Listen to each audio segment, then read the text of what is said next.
तो स्वागत है आप लोग का सेमीकंडक्टर के फर्स्ट लेक्चर में। आज से हम लोग सेमीकंडक्टर का लेक्चर शुरू कर रहे हैं। तो आज जो पहला लेक्चर है सेमीकंडक्टर का, उसमें मैं आपको लॉजिक गेट्स पढ़ाऊंगा। लॉजिक गेट एक बहुत इंपॉर्टेंट टॉपिक है जेईई मेंस के लिए, लेकिन रिसेंट ईयर्स में स्कूल के सिलेबस से इसको हटा दिया गया है।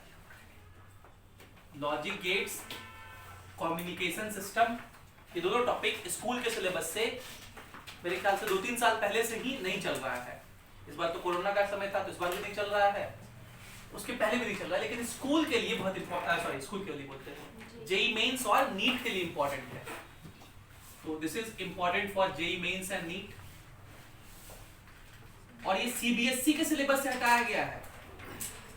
झारखंड बोर्ड और बिहार बोर्ड, यूपी बोर्ड के अगर कोई बच्चे हैं तो वो अपना चेक कर लें कि उनके बोर्ड से हटाया गया है कि नहीं हटाया गया। दूसरी बात, लॉजिक गेट आपके कंप्यूटर साइंस के टॉपिक में भी है, ठीक है। हम लोग को यहां पे 5 गेट पढ़ना है। पहले गेट का नाम है नॉट गेट, दूसरे गेट का नाम है और गेट, तीसरे गेट का नाम है नॉर गेट, चौथे गेट का नाम है एंड गेट और 5वें गेट का नाम है नैंड गेट। ये 5 गेट हम लोग को पढ़ना है। और क्या ही उल्टा होता है नॉर, और एंड का उल्टा होता है नैंड। ये 5 गेट पढ़ना है। लेकिन मैं आपसे रिक्वेस्ट करूंगा कि आप आज ही जाके नेट से जॉर गेट, इसको एक्स और बोलते हैं, और एक्स जॉर गेट होता है शायद एक, या कुछ ऐसा ही होता है एक्स, अच्छा एनजॉर, ये इसके बारे में पढ़ लीजिएगा, ठीक है। ये मुझे नहीं, मैं क्यों नहीं पढ़ा रहा हूं, क्योंकि मुझे नहीं पता है इसलिए मैं नहीं पढ़ा रहा हूं। ये कंप्यूटर साइंस के लिए इंपॉर्टेंट है, तो इसी के साथ आप एक बार पढ़ लेंगे तो आपका ये वाला टॉपिक दोनों सब्जेक्ट के लिए कंप्लीट हो जाएगा, फिजिक्स के लिए भी और कंप्यूटर साइंस के लिए भी। आज जो जितना बात हम लोग पढ़ेंगे इसको हम लोग बुलियन अलजेब्रा कहते हैं। बुलियन अलजेब्रा कहते हैं, ठीक है। तो आज हम लोग फिजिक्स नहीं पढ़ रहे हैं, लेकिन ये फिजिक्स में दिया हुआ है। आप लोग पूछ सकते हैं सर ऐसा काहे दिया हुआ फिजिक्स में? तो बेसिकली सेमीकंडक्टर और कम्युनिकेशन सिस्टम, बुलियन का स्पेलिंग गलत है, ई होता है बच्चा, ठीक है भाई, इसको ई कर लीजिए, बुलियन अलजेब्रा ये होता है। तो फिजिक्स में ये 2 चैप्टर है ना, सेमीकंडक्टर और कम्युनिकेशन, ये सिस्टम, ये 2 चैप्टर आपको इलेक्ट्रॉनिक्स इंजीनियरिंग में क्या पढ़ना है उसका इंट्रोडक्शन देता है। पूरा फिजिक्स का 11-12 का सिलेबस इस तरह से डिजाइन किया गया है ताकि फिजिक्स के से रिलेटेड आगे जो भी फील्ड हो उसके बारे में, हर के बारे में थोड़ा थोड़ा चीज ज्ञान हो जाए आपको। फॉर एग्जांपल जो फिजिक्स का फर्स्ट पार्ट है 11th का मतलब जितना भी पोर्शन है, फर्स्ट पार्ट और सेकेंड पार्ट, मैक्सिमम चीज आपको मैकेनिकल इंजीनियरिंग और सिविल इंजीनियरिंग में पढ़ना होता है। मैकेनिकल में तो सभी पढ़ना होता है, कुछ पोर्शन सिविल में भी पढ़ना होता है, कुछ पोर्शन प्रोडक्शन इंजीनियरिंग में भी पढ़ना होता है। क्लास 12 का जो इलेक्ट्रोस्टैटिक्स है वो जनरली पढ़ना होता है एमएससी वाले पोर्शन में। जब आप बीएससी एमएससी करते हैं तो उसमें क्लास 12 का इलेक्ट्रोस्टैटिक्स पढ़ना होता है। मैग्नेटिक्स ये पढ़ना होता है क्लास 12 का, इसमें एमएससी बीएससी में आगे चल के। जो अल्टरनेटिंग करंट वाला टॉपिक है, मैग्नेटिक्स के भी जितने टॉपिक है, इलेक्ट्रोमैग्नेटिक इंडक्शन, उसके बाद ऑप्टिक्स और मॉडर्न फिजिक्स जो है ये आपको इसमें पढ़ना होता है। इलेक्ट्रिक करंट और एसी ये वाला टॉपिक है, और मैग्नेटिज्म का ये टॉपिक आपको इलेक्ट्रिकल इंजीनियरिंग में भी पढ़ना होता है। मैकेनिकल हो गया, सिविल हो गया, इलेक्ट्रिकल हो गया। मॉडर्न फिजिक्स और ऑप्टिक्स किसमें पढ़ना होता है? एमएससी बीएससी में। ये जो टॉपिक है सेमीकंडक्टर और कम्युनिकेशन सिस्टम, इसका यूज है किसमें? आपके इलेक्ट्रॉनिक्स कम्युनिकेशन इंजीनियरिंग में। तो जो लोग इलेक्ट्रॉनिक्स कम्युनिकेशन लेंगे वहां यूज पड़ता है, जो लोग कंप्यूटर साइंस लेंगे उसमें थोड़ा बहुत लॉजिक गेट का यूज है, ठीक है। तो ये सारी चीज जो है लिंक्ड किए गए हैं, जान करके सिलेबस ऐसा डिजाइन किया गया है कि बच्चे को जो फील्ड चूज करना है उसका कम से कम थोड़ा तो बेसिक आइडिया हो। यही नहीं पढ़ना है, इसके डिटेल में बहुत कुछ पढ़ना है।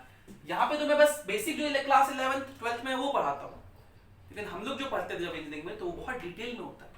यही वजह है कि जब आप कई बार बुक्स बनाते हैं, जैसे इलेक्ट्रोडायनेमिक्स का बहुत सारा बुक आता है, कभी आप इलेक्ट्रोडायनेमिक्स का बुक खोजिएगा मार्केट में तो आपसे बुक वाला पूछेगा कि इलेक्ट्रोडायनेमिक्स किस लेवल के लिए चाहिए आपको, 11th-12th के लिए, इंजीनियरिंग मेडिकल के लिए, या फिर एमएससी बीएससी के लिए, क्योंकि हर सब्जेक्ट को पढ़ने के लिए खास करके फिजिक्स में मैथमेटिकल टूल का जरूरत होता है। और एमएससी बीएससी में जो हम लोग मैथमेटिकल टूल यूज करते हैं वो अलग लेवल का होता है। वहां पे हम लोग एडवांस इंजीनियरिंग मैथमेटिक्स पढ़ते हैं, सिलेबस होता है, जीएस गरेवाल करके एक बुक आता है, वो बुक हम लोग सॉल्व करते हैं। वहां पे डबल इंटीग्रेशन, ट्रिपल इंटीग्रेशन धूमधाम से यूज किया जाता है। जैसे अभी आप डिफरेंशियल इंटीग्रेशन करते हैं ना, उस लेवल पे किसका यूज किया जाता है? कर्ल मेथड, वेक्टर कैलकुलस बोलते हैं उसको, कॉची रीमैन इक्वेशन है उसका धूमधाम से यूज किया जाता है। फिर डबल इंटीग्रेशन, ट्रिपल इंटीग्रेशन, ब्रॉडियस फॉर्मूला है उसका यूज किया जाता है। अभी आप जैसे एक फॉर्मूला पढ़ते हो ना, d/dx of u into v, दो चीज का प्रोडक्ट, अगर 3 का हो तो भी कर लेंगे, लेकिन अगर ऐसे 100 टर्म्स हो, वो सब प्रोडक्ट में 100 फंक्शन, उसका डिफरेंशिएशन करना है, तो उसके लिए फॉर्मूले है। बेसिक मैं ये कह रहा हूं कि जितना आप फिजिक्स पढ़ रहे हैं बस उतना ही नहीं है, फिजिक्स बस उतना ही नहीं, वो बस इंट्रोडक्शन है हर उस एडवांस चीज का जो आप आगे के फील्ड में पढ़ना चाहते हैं। इस लेवल पे आपको सब चीज का थोड़ा थोड़ा ज्ञान दिया जाता है।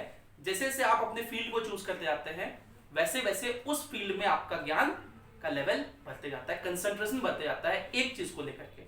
और यहाँ पे क्या होता है, लेवल बेसिक होता है। जैसे आप बचपन में जाओ, बचपन में सारा सब्जेक्ट पढ़ते थे, हिस्ट्री सिविक्स भी पढ़ते थे, अभी वो खत्म हो गया ना। आगे जाओगे तो इंग्लिश खत्म हो जाएगा, मैथमेटिक्स खत्म हो जाएगा, अगर इंजीनियरिंग करते हो तो फिजिक्स में भी कोई चैप्टर में ज्यादा इंटर करना पड़ेगा, है ना। ये इंपॉर्टेंस है अलग अलग सब्जेक्ट। तो चलिए शुरू करते हैं हम लोग। देखिए इसमें हर गेट को पहचानने सीखना है। सबसे पहले हम लोग समझते हैं कि ये लॉजिक गेट क्या मतलब है, ये बिल गेट से कोई लेना है क्या। अब हो सकता है कि मतलब बिल गेट्स ने सेमीकंडक्टर के फील्ड में बहुत कुछ किया होगा, तो हो सकता है नाम बताने समय ये गेट्स वर्ड उन्हीं से आ गया हो। दरवाजे से सब कोई लेना नहीं, कोई कहीं कनेक्शन नहीं है। बाकी कनेक्शन जोड़ने की कोशिश करें तो किया जा सकता है कि भाई दरवाजे से कोई चीज अंदर घुसता है, उसमें भी करंट अंदर घुसता है, तो दरवाजे से कोई बाहर निकलता है, इसमें से करंट बाहर निकलता है, तो गेट से कर दिए। बिल गेट से इसलिए कर सकते हैं कि भाई बिल गेट ने सेमीकंडक्टर के फील्ड में बहुत कुछ किया है, इसलिए। देखो इसका मीनिंग क्या है, यहां पे हम लोग ना दो बुलियन अलजेब्रा में दो टर्म यूज करते हैं, एक होता है 0 और एक होता है 1। आपको अगर बचपन अपना याद हो तो कंप्यूटर दो ही भाषा समझता है, 0 और 1 था, और इनको हम लोग बिट्स कहते हैं। क्या बोलते हैं? बिट्स। कंप्यूटर में हर चीज को लिखने का एक तरीका है। अगर मैं कंप्यूटर को बोलूंगा कि मेरा नाम मनीष है, ये तो मैं कह रहा हूं, लेकिन कंप्यूटर कैसे समझेगा कि हम यही बोले, तो उसके लिए क्या होता है, कोडिंग करते हो। क्या करते हैं आप? कोडिंग करते हो। कंप्यूटर और हमारे बीच, कंप्यूटर भी एक इंसान है, इंसान का सिर्फ उसमें दिल नहीं है, बाकी हर कुछ जो इंसान सोच सकता है, कर सकता है, वो एक कंप्यूटर कर सकता है। अभी रिसेंटली कुछ दिन पहले एक बहुत सीरियल वायरल हुआ था, सीरियल का नाम देखने का मन हो तो सीरीज का नाम है person of interest. Person of interest. कभी वेब सीरीज में इंटरेस्ट हो तो एग्जाम खत्म हो जाए आपका, तो एक सीरीज अगर देखने का मन करे तो कौन सा देखिए, पर्सन ऑफ इंटरेस्ट। ऐसे बहुत सारी सीरीज है जानने के लिए। पर्सन ऑफ इंटरेस्ट में क्या होता है कि एक मैन है, हेरोल्ड नाम का एक मैन रहता है, वो क्या करता है, एक सिस्टम डिजाइन करता है पूरा यूनाइटेड स्टेट में, इससे जितने भी फोन, जैसे अभी हम ये कैमरा से पढ़ा रहे हैं, ये जो कैमरा है एक सर्वर की तरह काम करेगा। यूनाइटेड स्टेट के सारे कैमरे, सारे कंप्यूटर, यहां ध्यान दीजिए, अभी छोड़िए, यूनाइटेड स्टेट के सारे कैमरे, सारे मोबाइल फोन, सारे स्ट्रीट में जो कैमरे होते हैं ना, वो सब कुछ एक दूसरे से कनेक्टेड था, and all thing were connected with single machine.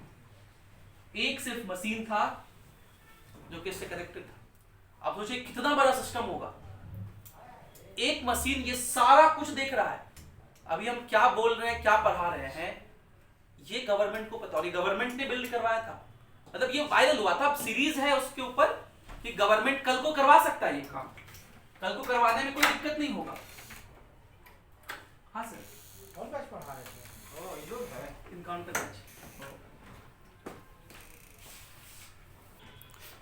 तो उस सीरीज में ये बताया जाता है कि गवर्नमेंट ने ये बनाया था, 9/11 अटैक जब यूएस में हुआ था, तो उसके बाद ये मशीन बनाया था, क्योंकि हर वो चीज को देख सकता है। सोचिए कितना बड़ा बात होगा, आपके सबके पास फोन है आज, मतलब आप किससे मिल रहे हैं, कहां जा रहे हैं, किस ऑटो में बैठे हैं, सब कुछ ट्रैक कर सकता है गवर्नमेंट। और ये आपके प्राइवेसी के लिए कितना खतरा है सोचिए। आप यहाँ क्लास आकर के बंक कर गए, आपके पापा इस जिले के एक अच्छे अधिकारी हैं, ऑफिसर हैं, जिला अध्यक्ष है मान लीजिए, गवर्नमेंट के पार्ट है। खैर इतना बड़ा सिस्टम को नहीं पता चलेगा, इंडिया तो बहुत बड़ा कंट्री है, हर एक ऑफिसर को, बड़े बड़े ऑफिसर को भी नहीं पता चलेगा, जिला अध्यक्ष तक को नहीं पता चलेगा, तो डीएम इतना बड़ा ऑफिसर को नहीं पता चलेगा ऐसा कोई गवर्नमेंट सिस्टम बनाया है। क्योंकि डीएम को पता चल गया मतलब सबको पता चल गया, आम इंसान को ही पता चल जाएगा। तो गवर्नमेंट ने इसको छुपा के रखा था। आप आए, आपके पापा मान लीजिए गवर्नमेंट में हैं, बंक किए, जहां गए आपके पापा सब कुछ ट्रैक कर रहे होंगे। खैर अभी भी वो आसान है, आपको पता है आपका फोन ये सब चीज ट्रैक करता है। कभी अपने फोन के आप लोग कभी मैप रखे हो, गूगल मैप में जाना, और गूगल मैप में एक वो कॉर्नर में होता है ना जिसमें सारा कुछ रहता है, उसमें है ना टाइम लाइन, वहां पे वो टाइम के साथ बताएगा कहां थे। अगर आप अभी क्लास में हैं तो लिखेगा न्यूटन ट्यूटोरियल्स 505 ऑफिस का नाम के साथ, इतने देर से इतने देर तक 2:44 से 7:05 तक थे, ये ऐसे लिखेगा। ड्राइव कर रहे थे तो ड्राइव भी लिखेगा, पैदल चले तो पैदल लिखेगा। आप अगर ड्राइव कर रहे हैं कार या बाइक तो वो लिखेगा ड्राइविंग, अगर आप चल रहे हैं तो वो लिखेगा वॉकिंग। सोच के देखिए इतना प्राइवेसी इशू है और गवर्नमेंट इसके लिए बहुत उसमें है। तो देखिएगा ये भी इस मशीन के बारे में है। तो कंप्यूटर की दुनिया अलग है एकदम, बहुत इंटरेस्टिंग है, अलग है। और सब कुछ फिजिक्स का सब कुछ इंटरेस्टिंग, खाली उसमें मजा आना चाहिए और कोई आपको गाइड करने वाला हो, एक अच्छा आपको गुरु मिल जाए जो कि आपको गाइड कर सके उसमें, बस जिंदगी मजेदार है। गाइड करते रहेगा, आप सीखते रहेंगे। आप अपने फील्ड में ऐसा ढूंढे, वो बहुत मायने रखता है। तो कंप्यूटर हर चीज किसमें समझता है? बिट्स में। हम लोग जो बोलेंगे कंप्यूटर वो सुनेगा और कंप्यूटर उसको लिखेगा 0 और 1 के फॉर्म में। और हमारे और कंप्यूटर के बीच जो एक बीच में बैरियर होता है, या बैरियर बोलते समझते हैं, इंटरप्रेटर होता है, उसको हम लोग क्या बोलते हैं? Coding language. जो C++, पाइथन, जावा आप सुनते हैं, ये क्या है? कोडिंग है। एक सॉफ्टवेयर होता है जिसमें आप कोडिंग करना सीखते हैं कि मेरे कोई बात को कंप्यूटर कैसे समझ पाएगा। डायरेक्ट नहीं समझ सकता कंप्यूटर।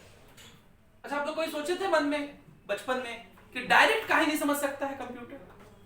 बहुत मुश्किल है। सोचिए कंप्यूटर को तो बनाया गया ना, अब मैं हिंदी बोलने वाला आदमी, इंग्लिश बोलने वाला आदमी टूटा फूटा, चाइना का आदमी तो चाइनीज बोलने वाला, और युगांडा का आदमी वहां का भाषा बोलेगा। अगर कंप्यूटर सबका भाषा समझ ले तो बहुत महत्वपूर्ण है। अब धीरे धीरे हम लोग उसको मॉडिफाई कर रहे हैं। आप देखिए ना चैट में हम लोग हिंदी में भी लिखिए या बोलिए तो कंप्यूटर समझ ले। तो हम लोग बहुत ज्यादा इंटरप्रेटर दे दिया है कि इतना हो कि कोई भाषा कुछ भी बोले तो कंप्यूटर बहुत हद तक इंटरप्रेट कर ले।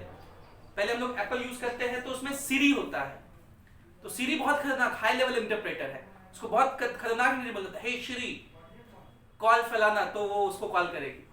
थोड़ा सा भी कर दिए कुछ उल्टा पुल्टा अच्छे से लैंग्वेज में नहीं बोले तो सीरीज यही समझती है, आई डोंट अंडरस्टैंड इट, ऐसे जवाब देगी। लेकिन आप लोग देखेंगे गूगल असिस्टेंट भी बोला दूसरा फोन में, गूगल असिस्टेंट एंड्रॉइड में होता है, वो बहुत अच्छा समझता है। उसको बनाया गया गवाह में कोई बोले तो नॉर्मल भाषा भी समझ ले, ठीक है, नॉर्मल भाषा समझता है वो। तो वैसे ही हिंदी में भी बोलो कि कौन सा लगाई लो टू लिपस्टिक, वो वाला गाना बजाइए तो वो वाला बजा देगा, ठीक है। वो क्या है? कंप्यूटर समझने का भाषा। इसके बारे में अभी एक बहुत इंटरेस्टिंग सा बात हुआ है। पहले जो हम लोग अलजेब्रा पढ़ते थे अभी तक इसको बिट्स कहते थे, लेकिन अभी रिसेंट टाइम दुनिया बहुत ग्रो कर रहा है और गूगल ने एक क्वांटम कंप्यूटर बनाया है। आगे जब आप लोग जब यहां तक पहुंचेंगे तो मेरे ख्याल से ये बहुत आगे बहुत बढ़ चुका होगा। क्वांटम कंप्यूटर क्यूबिट्स पे काम करता है। इस पे काम करता है क्यूबिट्स पे, क्वांटम बिट्स पे। कंप्यूटर जो है, नॉर्मल कंप्यूटर जो है, वो या तो 0 ले सकता है या तो 1 ले सकता है, एक ही प्लेस पे दोनों नहीं ले सकता। क्यूबिट्स एक ही बॉक्स में 0 या फिर 1 दोनों ले सकता है।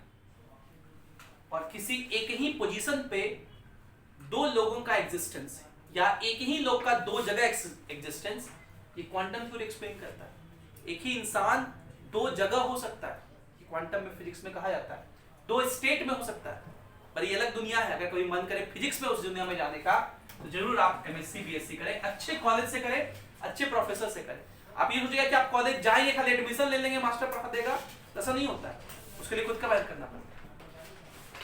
थोड़ा सा अगर आपको बेसिक याद हो तो आपको बाइनरी कोड याद होगा। बाइनरी कोड याद है? मैं थोड़ा सा हेल्प करता हूं आपको लिखने में। कभी कोई पूछ लेता है, कभी कोई जेईई मेंस में पूछ सकता है आपसे बाइनरी कोड किसी का, तो एक बार आया हुआ है। तो देखो ऐसे लिख लो 1 2 4 8 16 32 64 ऐसे लिख लो, और जिस नंबर का आपको बाइनरी कोड चाहिए उसको लिख सकते हो आप। मान लो जैसे हमको लिखना है 1 का बाइनरी कोड, तो 1 के लिए 1 ही चाहिए बस, तो यही होता है 1 का बाइनरी कोड, यही होता है। अगर मान लो 2 का लिखना है तो 2 के नीचे आप 1 लिखिए और बाकी बस, बाकी 1 तो नहीं लिए तो इसलिए इसको 0, ये 2 का बाइनरी कोड हुआ। अगर आपको 3 का बाइनरी कोड लिखना है तो 3 कैसे आएगा? 2 और 1 को ऐड करेंगे तो 1 1, ये 3 का बाइनरी कोड हुआ। ठीक है, बाइनरी कोड समझ रहे हैं ना? अगर 4 का लिखना है तो डायरेक्ट आ जाएगा। 4 का लिखना है तो बताइए क्या लिखेंगे? 1 0 0, ये 4 का बाइनरी कोड है। ठीक है, अगर आपको मान लीजिए 5 का बाइनरी कोड लिखना है 1 0 1। अब जो कंप्यूटर ज्ञाता होंगे वो ज्यादा अच्छे से बता सकते हैं, इसी तरह लिखते हैं। ठीक है, तो इस तरह से किसी नंबर का भी लिख सकते हैं, सब नंबर का भी इस तरह जोड़ जोड़ के लिख सकते हैं, बाइनरी कोड लिखते हैं इस तरह से। तो कंप्यूटर यही बात समझता है। अब कंप्यूटर में हर चीज का बाइनरी कोड होता है, ये ठीक है ना? अरे आप लोग 4 का याद नहीं आ रहा आपको? 2 का पावर 0 2 का पावर 0 2 का पावर 1, ऐसे ही कुछ होता था। अब हम भूल गए, हम को भी उतना याद नहीं है, लेकिन कुछ ऐसा ही होता है। एग्जैक्ट नहीं, अगर आप लोग में कोई कंप्यूटर पढ़े हैं, किसी को याद लग रहा हो कि ये गलत हम लिख दिए हैं तो टेंशन मत लीजिए, वो आप चेक कर लीजिएगा अपना। लेकिन मेरे ख्याल से यही होता है, यही है ना? गूगल पे चेक किया क्या 0 1 0 0, एक आगे में एक और 0 होगा। नहीं, क्या ही फर्क पड़ता है? पता है? अच्छा तो ठीक है, 0 1 0 1, ये 8 का भी 0 लिख दीजिए। लेकिन मेरे ख्याल से 1 0 0 ही होता है, पता नहीं, बचपन में पढ़े थे तो ऐसे ही था। तो ये बाइनरी कोड इस तरह से लिखते हैं। क्लियर? तो कंप्यूटर इन्हीं लैंग्वेज को समझता है, और 0 और 1 का कंप्यूटर में सिग्नल्स भेजा जाता है। 0 का मतलब होता है लो वोल्टेज और 1 का मतलब होता है हाई वोल्टेज। जब भी हम 0 और 1 बोले उसका मतलब ये नहीं समझना है कि डिजिट 0 है और 1 0 है, वो तो हम लोग आसान समझने के लिए कर दिए हैं। लेकिन 0 का सही मतलब क्या है? लो वोल्टेज, और 1 का सही मतलब क्या है? High voltage. ठीक है, ये मतलब होता है। अब हम लोग समझते हैं, अब एक एक करके सारे गेट के बारे में पढ़ते हैं। सबसे पहला गेट कौन सा होता है? Not gate. तो देखो, नॉट गेट, और गेट और एंड गेट, इसको हम लोग बेसिक गेट कहते हैं। बेसिक गेट का मतलब आसान गेट। और नैंड गेट और नॉर गेट, इसको हम लोग यूनिवर्सल गेट कहते हैं। मतलब अगर आपके पास नैंड गेट है तो आप बाकी सब गेट बना सकते हैं, अगर आपके पास नॉर गेट है तो बाकी सब गेट बना सकते हैं, इसलिए तो क्या बोलते हैं हम लोग? Universal gate. देखिए नॉट गेट कैसे बनाते हैं। तो आपको क्या सीखना है यहाँ पे? हर गेट का के बारे में सीखना है कि वो गेट क्या कहता है, उसका सिंबल सीखना है, और उसका ट्रुथ टेबल सीखना है। ट्रुथ टेबल क्या होता है भी सीखेंगे हम लोग। नॉट गेट ऐसे बनाते हैं, देखो एक ट्रायंगल बनाते हैं और सामने गोला लगा देते हैं, इसको इनपुट कहेंगे और इसको आउटपुट कहेंगे। नॉट गेट के बारे में प्रचलित बात यह है कि ये single input single output gate है। मतलब इसमें इनपुट एक ही दे सकते हैं, मल्टीपल नहीं दे सकते, 2 या 3 नहीं दे सकते। ये कैसा गेट है? Single input single output gate. और जब इसमें आउटपुट आप 0 देंगे तो ये 1 रीड करेगा और रिजल्ट 1 देगा। तो जो भी आप इनपुट देंगे आउटपुट इसका उल्टा होगा, उसको हम लोग बार से लिखते हैं। बार का मतलब उल्टा। अगर इसका ट्रुथ टेबल बनाया जाए, ट्रुथ टेबल मतलब इनपुट आउटपुट आप लिख के दिखाइए, ये हो गया इनपुट और ये हो गया आउटपुट। y क्या हो गया? आउटपुट। तो अगर इनपुट 0 देंगे तो आउटपुट क्या मिलेगा? 1, और अगर इनपुट 1 देंगे तो आउटपुट क्या मिलेगा? ठीक है, 1 को 0 कर देगा, 0 को 1 कर देगा। अब इसका मीनिंग समझिए, यूज क्या है समझिए। ये नॉट गेट ना एक बेसिकली सर्किट है। वो सर्किट एग्जाम मतलब एग्जाम बोलते हैं हम लोग के पास बना हुआ रखा रहता है। एक होता है उसको क्या तो बोलते हैं हम लोग, याद नहीं आ रहा मुझे, इंजीनियरिंग में हम लोग किए थे, इलेक्ट्रॉनिक्स बेसिक इंजीनियरिंग में। एक इस तरह से बोर्ड होता है, हाँ ब्रेड बोर्ड, उसको बोलते थे ब्रेड बोर्ड। एक क्या होता है, ब्रेड बोर्ड। उसमें ना लाइंस जुड़े होते हैं, और मान लीजिए एक लाइन जा रहा है, उसमें सारा वायर जुड़ा होता है, मतलब इस तरह से बोर्ड होता है और उसमें होल्स होते हैं लाइन वाइज, ये पूरा लाइन। तो उस लाइन में आप कोई भी डिवाइस खाली फंसा दीजिए, ठीक है, तो अपने आप वो पूरा कंडक्ट हो जाएगा। इस तरह सारे में ब्रेड बोर्ड बहुत सारे लाइन होते हैं। अब मान लो कोई लाइन जा रहा है हाई वोल्टेज का, लेकिन मुझे इस हाई वोल्टेज के जस्ट बगल में कोई डिवाइस लगाना है लो वोल्टेज का, मतलब इस हाई वोल्टेज को मुझे क्या करना है, लो वोल्टेज में कन्वर्ट करना है। तो हम लोग बीच में क्या लगा देंगे, एक नॉट गेट लगाएंगे। हाई वोल्टेज किस में कन्वर्ट हो गया, मतलब 1 किस में कन्वर्ट हो गया, 0 में, और वो डिवाइस काम कर लेगा। फिर मान के चलो उसी को लाइन में आगे हमको क्या यूज करना है, हाई वोल्टेज, तो फिर से नॉट गेट लगा दिए, वापस से किस में कन्वर्ट हो गया, हाई वोल्टेज में। ये यूज है, समझ रहे हैं। लेकिन हम लोग को वो टेक्निकलिटी में नहीं जाना है कि वो कैसे बनता है, क्या होता है। हम लोग को बस बेसिक जानना है। अच्छा, कुछ नॉट गेट होता है, जो इनपुट देते हैं उसका उल्टा हो जाता है, single input single output, truth table ऐसे लिखते हैं, खत्म, यही नॉट गेट। दूसरा गेट, चलिए दूसरे गेट का नाम है और गेट। दूसरे गेट का क्या नाम है, और गेट। और का मतलब होता है एडिशन। और का मतलब क्या होता है, एडिशन। जब भी दो चीज और में हो मतलब एडिशन। मैथ्स में एक चैप्टर होता है परमुटेशन कॉम्बिनेशन, उसमें भी जब और होता है ना तो उसका मतलब होता है एडिशन। और गेट का सिंबल देखिए, ये multiple input single output gate है, ये और गेट का सिंबल है, ठीक है। इसमें क्या है, मल्टीपल इनपुट है, 2 इनपुट भी लगा सकते हैं, 3 इनपुट भी लगा सकते हैं, 4 इनपुट भी लगा सकते हैं, जितने लगाने हो। हम लोग सिंप्लिसिटी के लिए कितना लगाते हैं, 2। इसलिए ये मत लिख देना कि डबल इनपुट सिंगल आउटपुट, नहीं। क्या है इसका डेफिनेशन, आउटपुट एक ही होगा, मल्टीपल इनपुट सिंगल आउटपुट। और इसका आउटपुट क्या होता है भाई, तो आउटपुट होता है a प्लस बी, दोनों चीज को ये ऐड कर देता है। तो अगर इसका ट्रूथ टेबल हम लोग बनाए तो बना सकते हैं आप लोग उसका ट्रूथ टेबल। कैसे बनाओगे, यहां लिखोगे a, यहां लिखोगे b, और यहां क्या लिखोगे, a प्लस बी। तो अगर a भी 0 है, b भी 0 है, तो क्या मिलेगा, 0। अगर ये 0 ये 1 है तो क्या मिलेगा, 1 0 और 1 1। ये बुलियन अलजेब्रा है, 1 प्लस 1 1 होता है, 2 नहीं होता। समझिए, हाई वोल्टेज दोनों लाइन अगर हाई वोल्टेज का जा रहा है तो हाई वोल्टेज ही मिलेगा। 2 तो क्या लिखने का मतलब, समझ रहे ना। एक लो वोल्टेज जा रहा है, एक हाई वोल्टेज जा रहा है, तो लाइन किसका मिलेगा, हाई वोल्टेज का। दोनों में से देखो यही है।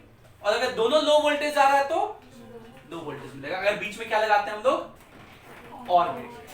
अब इसका क्या यूज होगा सोचिए। तो मान लो एक जा रहा है लो वोल्टेज, एक जा रहा है हाई वोल्टेज, लेकिन हमको दोनों को ज्वाइन करके एक लाइन बनाना है उसका, ठीक है, लो वोल्टेज का, तो यूज कर लेंगे। समझ गए, ये एक यूज होता है तरह तरह का।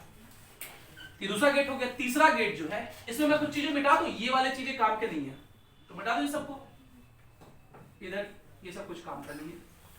गूगल का जो क्वांटम कंप्यूटर उसका नाम है साइकामोर, और ये पर्सन ऑफ इंटरेस्ट सीरीज है, आपको टेलीग्राम पे या फिर अमेजन प्राइम पे तो मिल ही जाएगा, नेटफ्लिक्स पे देख सकते हैं, या कॉलेज जाओगे तो वहां तो दिखेगा ही आपको। चलिए तीसरा, आपको पता है सब कॉलेज में सारे कंप्यूटर्स का एक अलग गूगल होता है। आप जब कॉलेज जाओगे तो कॉलेज के जितने विद्यार्थी, मान लो 10,000 20,000 50,000 का कॉलेज का स्ट्रेंथ है, तो सारे का खुद का एक गूगल होता है, इंटरनेट होता है।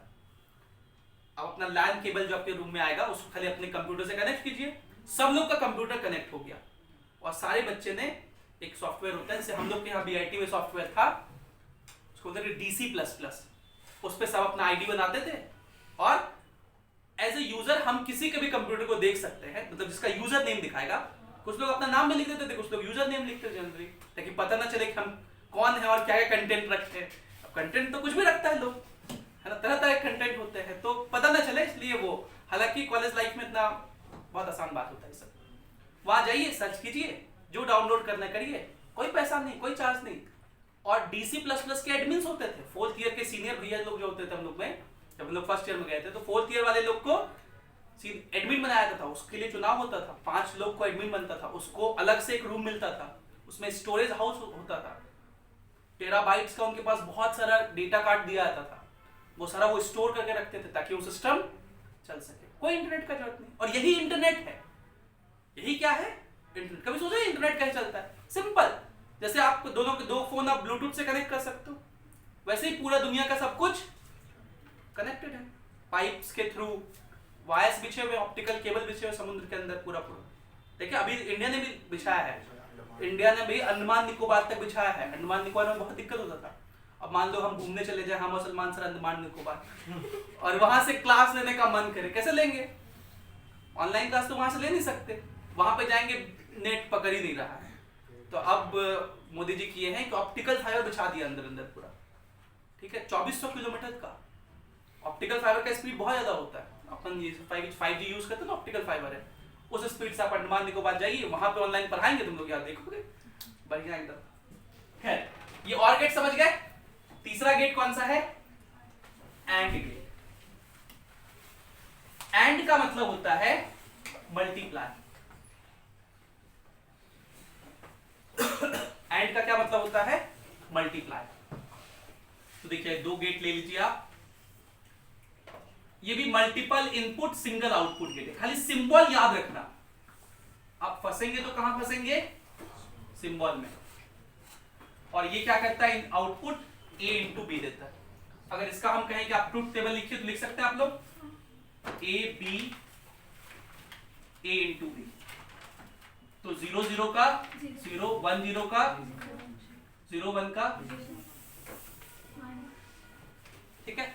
सिर्फ ये वाला जो है ना नॉट गेट, वो सिंगल इनपुट सिंगल आउटपुट है, बाकी जितने भी ये सब मल्टीपल इनपुट सिंगल आउटपुट है, इसलिए हम लिख नहीं रहे हैं। यहां C भी हो सकता था, अगर C होता तो Y क्या फॉर्मूला होता है? A into B into C. अगर D होता तो A into B into C into D। एक बार मतलब जेईई मेंस ने पूछा था, 4 इनपुट दे दिए थे, ठीक है, 2015 में सवाल आया था, उसमें 4 इनपुट दिया होता है A B C D और आउटपुट पूछा था। तो जो भी गेट होगा, अगर और गेट हुआ तो A plus B plus C plus D हो जाएगा, एंड गेट हुआ तो A into B into C into D हो जाएगा। फोर्थ गेट समझिए, फोर्थ गेट है नॉर गेट। फोर्थ गेट कौन सा है? NOR gate. नॉर गेट का मतलब होता है नॉट प्लस और, नॉट प्लस और, मतलब और गेट में नॉट लगा देना। और गेट आपके पास देखिए, ये रहा और गेट। यहां ध्यान दीजिए, बीच में बातें नहीं दीपक। ये देखिए और गेट है, इसके सामने एक नॉट गेट लगा दीजिए, ठीक है। तो क्या होगा देखिए, ये इनपुट A, ये इनपुट B, तो यहां क्या मिलेगा? A plus B. और नॉट गेट क्या करता है? जो भी उसको इनपुट दो उसका उल्टा कर देता है, तो क्या मिलेगा? A प्लस बी का बार। तो इसको ना शॉर्टकट में ऐसे दिखाया जाता है, इस चीज को शॉर्टकट में ऐसे दिखाते हैं हम लोग। ये और गेट लिए और इसके सामने सिर्फ एक नॉट दिखा दिए, तो ये सारा चीज एक ही साथ कि ये क्या करेगा? ये कौन सा गेट हो गया? NOR gate. ये क्या हो गया?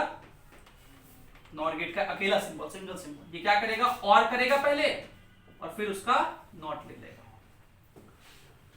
तो अगर इसका हम लोग को ट्रूथ टेबल लिखना हो तो लिख सकते हैं A B, A plus B का बार,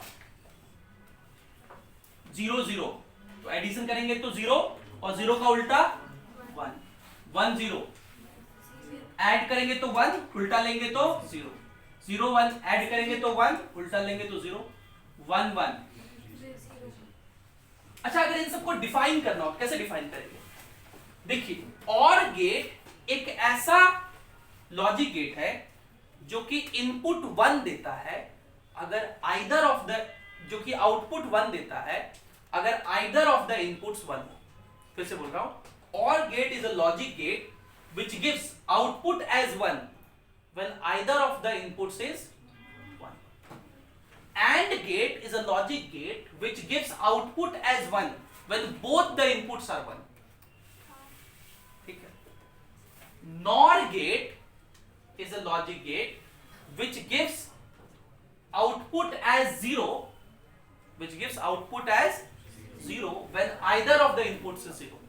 When either of the inputs is 1. Similarly, अगला जो आखिरी गेट है उसका नाम है NAND गेट. तो अगर NOR समझ गए तो NAND समझना तो वैसा ही है. NAND गेट क्या होता है? नॉट प्लस एंड, मतलब एंड गेट लीजिए ऐसे और इसके सामने एक नॉट गेट लगा दीजिए ऐसे. फिर क्या होगा? a प्लस बी, यहां पे इनपुट क्या होगा? a इंटू बी, और यहां पे इनपुट क्या होगा? और अगर इसको सिंपली दिखाना हो एक में तो कैसे दिखाएंगे?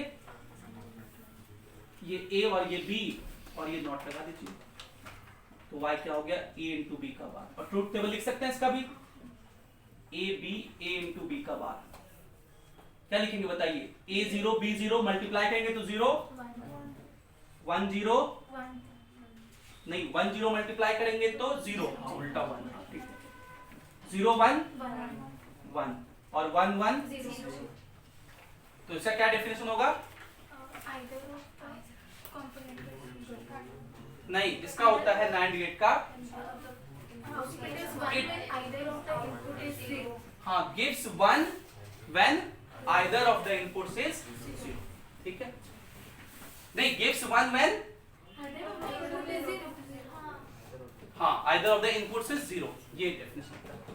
ठीक है, समझ गए? अब देखो हम लोग कुछ सर्किट समझेंगे. अभी मैंने कहा था ना आपको कि NOR गेट और NAND गेट को यूनिवर्सल गेट कहते हैं. तो ऐसा क्यों कहते हैं और कुछ सर्किट्स आपको समझाऊंगा कि उससे सारा गेट बना सकते हैं.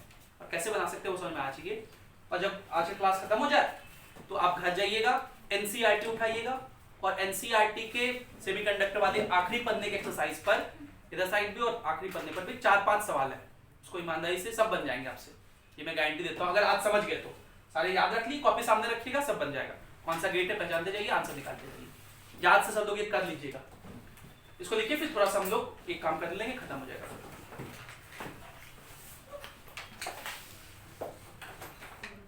चलिए, तो अगला टॉपिक है NAND gate as universal gate. NAND gate as universal gate. अगर NAND गेट से आपको यूनिवर्सलिटी जानना हो, क्यों NAND गेट यूनिवर्सल होता है, तो वो आप इन 3 एग्जांपल समझ सकते हैं. क्योंकि NAND गेट से मदद से हम लोग सारा बेसिक गेट ऑब्टेन कर सकते हैं. सारा बेसिक गेट क्या, NOR गेट भी ऑब्टेन कर सकते हैं. देखिए, पहला, अगर आपके पास एक NAND गेट हो तो ये रहा NANड गेट. NANड गेट का सिंबल आप रिकॉल कर पा रहे हैं? एंड लगाइए, ये नॉट. ये क्या था? NANड गेट. इसका इनपुट A और B था, लेकिन मुझे इसको नॉट बनाना है. मुझे बनाना क्या है? नॉट. तो नॉट से आपको क्या याद आएगा कि सिंगल इनपुट सिंगल आउटपुट, लेकिन इसके तो इनपुट ज्यादा है. तो आप क्या करेंगे? दोनों इनपुट को सॉर्ट कर देंगे ऐसे. इसको बोलते हैं सॉर्ट करना. सॉर्ट करने का मतलब कि जो इनपुट यहां दोगे A, यही दोनों में जाएगा. यहां भी A, यहां भी A. अब NAND क्या करता था, याद है आपको? पहले AND का काम करता था, मतलब दोनों को मल्टीप्लाई करता था और फिर उसका बाद ले लेता था. बुलियन अलजेब्रा में A इंटू A ही होता है. बुलियन अलजेब्रा में A इंटू A मतलब same term into same term वही टर्म होता है. ये हम जब पिछले क्लास में यूज कर रहे थे क्वेश्चन में, तो आप लोग बोल कहा कर रहे सर, इसलिए ये पढ़ना जरूरी है. तो A इंटू A ही होता है. इसे सोचिए, A क्या हो सकता है? या तो 0 या तो 1. तो 0 इंटू 0 0, 0 1 इंटू 0 1 इंटू 1, तो A इंटू A ही होता है बुलियन अलजेब्रा में. अब इस गेट को रीड करिए. इनपुट क्या दिए थे? आउटपुट क्या है? कौन से गेट का ऐसा काम कर रहा है? नॉट गेट का ऐसा काम कर रहा है ना. लेकिन ये है कैसा? NAND gate. इसको बोलते हैं NAND as NOT. NAND as NOT. अब दूसरा चलिए, अगर NAND गेट से मुझे AND गेट बनाना हो, ये NAND गेट है और इस NAND गेट से मुझे क्या बनाना है? AND gate. देखिए ये ए है, ये बी है, नैंड क्या है, ए इंटू बी का बार। एंड बनाने के लिए ये बार हटाना पड़ेगा, मतलब अगर इसका फिर से एक बार नॉट ले लें तो बन जाएगा।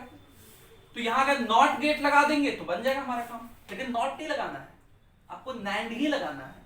तो हम नैंड एज नॉट लगा देंगे, दोनों इनपुट को सॉर्ट करके वापस से नैंड गेट लगा दिए। इस डायग्राम को गौर से देखिए, तो यही वाला डायग्राम है ना, और ये क्या करता है, नॉट गेट है, जो इनपुट है उसका रिवर्स कर देता है। इसका इनपुट a इंटू बी का बार है, इसका रिवर्स क्या हो जाएगा, a इंटू बी। ये हो गया final output a into B. इसको हम लोग क्या पढ़ेंगे, नैंड एज एंड। तीसरा, ये नैंड गेट है और इससे मुझे नॉर गेट बनाना है। कौन सा गेट बनाना है, तो उसमें थोड़ा मेहनत करना पड़ेगा। पहले एक नैंड के दोनों इनपुट को सॉर्ट करिए, फिर एक और नैंड लीजिए, उसके भी दोनों इनपुट को सॉर्ट कर दीजिए, और फिर इन दोनों के आउटपुट को एक तीसरे नैंड गेट से कनेक्ट कर दीजिए। ठीक है, ये ए, सॉरी ये ए, ये बी। अब देखिए ये ए है, ये तो चीज यही नॉट गेट लिखा हुआ है, तो अगर ए इन किया तो आउटपुट क्या होगा इसका, ए बार। ये भी वही लिखा हुआ है, तो बी इन किया तो क्या होगा। अब ये ए बार और बी बार इनपुट है किसका, एक दूसरे नैंड गेट का। तो नैंड क्या करता है, पहले अपने दोनों इनपुट को मल्टीप्लाई करता है और फिर उसका बार ले लेता है। ये बार दोनों पे जाएगा, तो ए बार पे बार और बी बार पे बार, और ये जो मल्टीप्लाई है वो प्लस में चेंज हो जाता है। जब होल बार दोनों में डिस्ट्रीब्यूट होता है तो मल्टीप्लाई किस में चेंज होता है, प्लस में, प्लस किस में चेंज होता है, मल्टीप्लाई में। याद रखना है, इस लॉ को हम लोग डी मॉर्गन्स लॉ कहते हैं। यहां पे हम लोग क्या यूज किए, डी मॉर्गन्स लॉ। ये बात आपको पढ़ना था कहां, सेट थ्योरी में। सेम बात सेट थ्योरी में यूज होता था, इंटरसेक्शन यूनियन बन जाता है, यूनियन इंटरसेक्शन बन जाता है। सेम बात, मतलब ये सारी चीज मैथमेटिकल रीजनिंग में भी यूज होता है। वहां भी एक होता है इस तरह करके, कैसे वाला, एंड और वहां भी वही बोलते हैं। हाँ, तो सेम चीज ऐसा ही फॉलो होता है। और ए बार का बार ए हो जाएगा, बी बार का बार बी हो जाएगा। तो देखिए आउटपुट मिला ए प्लस बी। अब आप सोच रहे होंगे सर इतना खतरनाक कैसे याद रखेंगे सर्किट, ऐसा मन में हो रहा हो, बहुत याद रखना नहीं है। नॉट गेट बनाना है तो दोनों इनपुट को सॉर्ट कर देना, नॉट बन गया। अब क्या बनाना है, नैंड से एंड बनाना है। मतलब पहले एंड का उल्टा हुआ था नैंड में, नैंड में क्या हुआ था, मल्टीप्लाई करके उल्टा हुआ था। हमको वापस से उस उल्टे को सीधा करना है, तो एक और नॉट लगा देंगे, और नॉट लगा तो सीखी गए। ठीक, इसमें एक यूज होता है, इसमें दो नैंड गेट यूज होता है, इसमें तीन गेट। इसको हम लोग बोलते हैं नैंड एज नॉर। ठीक है, अब अगर मैं कहूं कि तुम नैंड एज, सॉरी ये नैंड एज और है, ये नैंड एज और है। अगर मैं कहूं नैंड एज नॉर बनाओ, तो और तो बन चुका है, यहां पे एक तो नैंड गेट और लगा दो, समझ गए। अब बिल्कुल इसी तरह नॉर गेट को भी हम लोग यूनिवर्सल गेट कहते हैं, NOR gate as universal gate. तो मैं आपको दो हिंट दे रहा हूं। पहला हिंट कि नॉर गेट का सारा कुछ बिल्कुल इसी के सर्किट जैसा होता है। दूसरा हिंट, थोड़ा सा फर्क होता है। इन दोनों हिंट का इस्तेमाल कीजिए और नॉर गेट के लिए भी ये तीन चीज लिख के दिखाइए, ट्राई कीजिए, फिर तो मैं बताऊंगा।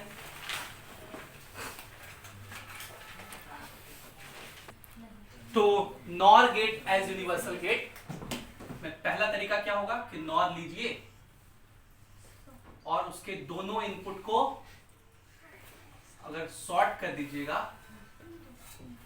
तो ये क्या बन जाएगा, नॉर एज नॉट। ठीक है, देखिए इनपुट अगर ए देंगे तो दोनों ए ही होगा, तो ये क्या करेगा, ए प्लस ए का प्राइम, और बुलियन अलजेब्रा में ए प्लस ए भी ए ही होगा। 0 प्लस 0 1 प्लस 1 1। तो a प्लस a कितना हो गया a नॉट गेट। दूसरा चलिए, तो हम लोग पहले बताते हैं नॉर एज और। नॉर एज और, तो नॉर एज और कैसे बनाएंगे? तो नॉर लेंगे और इसको वापस से उल्टा करना है, तो फिर से इसके सामने एक नॉट गेट लगा देंगे, मतलब उसको सॉर्ट करके, है ना। तो ये a प्लस ये ab, तो यहां क्या मिलेगा? a प्लस b, और यहाँ a प्लस b का बार मिलेगा, यहाँ क्या हो जाएगा? तो क्या नॉर एज और, यही सिर्फ डिफरेंस है। नॉर देखिए, जैसे नॉर से और लगाने का तरीका, मतलब n हटाने का तरीका सेम यहाँ है, नैंड से n हटाने का तरीका, और सेम यहाँ भी चलेगा। तो ये हो जाएगा नॉर एज एंड। तो अब समझ में आ रहा है? अब सर्किट ध्यान में रह रहे हैं। ये a प्राइम हो जाएगा। अरे अरे अरे, कौन इतना कहीं इतना आवाज हो रहा है? ये b प्राइम हो गया,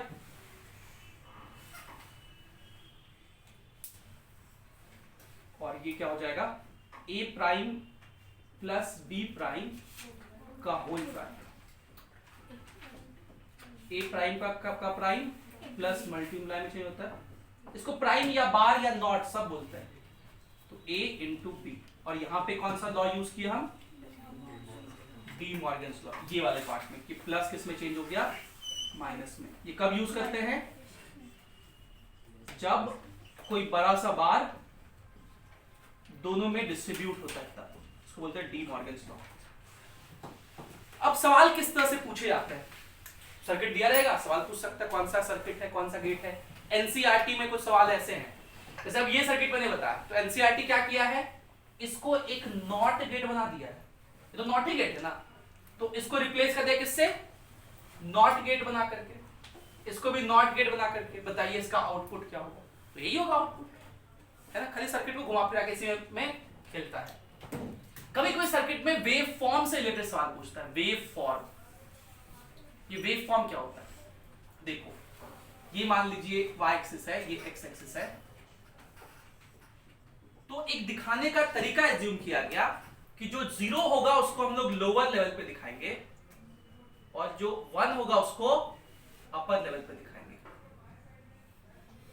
मतलब अगर मैं ऐसा वेव फॉर्म दिखा दूं, तो आप चारों पार्ट का समझ गए कि क्या दिखा रहा है ये?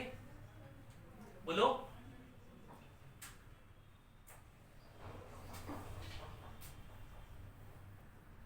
मान लो ये एक वेव फॉर्म है A का, ठीक है। एक दूसरा वेव फॉर्म में दिखा रहा हूं यहां।